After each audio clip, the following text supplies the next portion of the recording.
I dette forsøg har vi valgt at bruge 3 børnegenstande og undersøge, om der får meget energi. Vi har valgt en dåse, en medalje og en taske.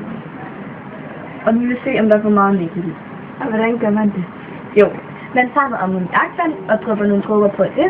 Bagefter tager man noget dikahydrogen og bagefter noget vand og skubber grundigt. Hvis vandet er rødt, er det fordi, der er for meget energi.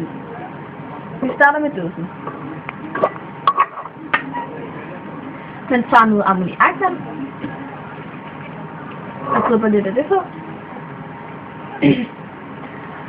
Derefter noget hikkeglukosine og drypper noget af det på. Og derefter tager man noget vand og skubber grundigt.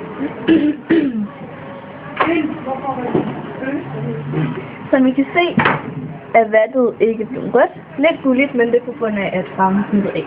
Så det er negativt. Nu prøver vi med medaljen.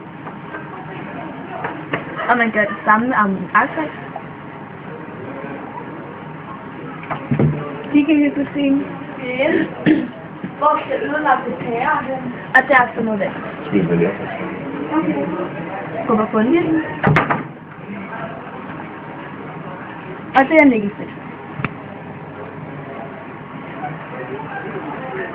Derefter tager vi testen.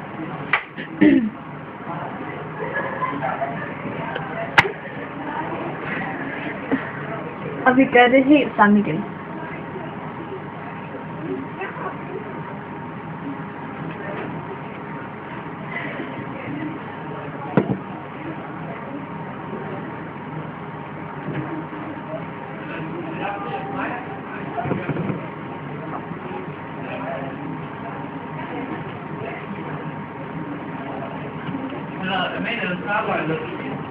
Kan vi ikke gerne være med til det bryster?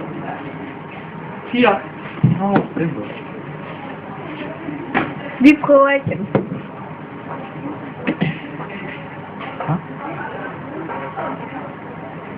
Og som I kan se, blev det heller ikke rødt, så der er heller ikke så meget energi i.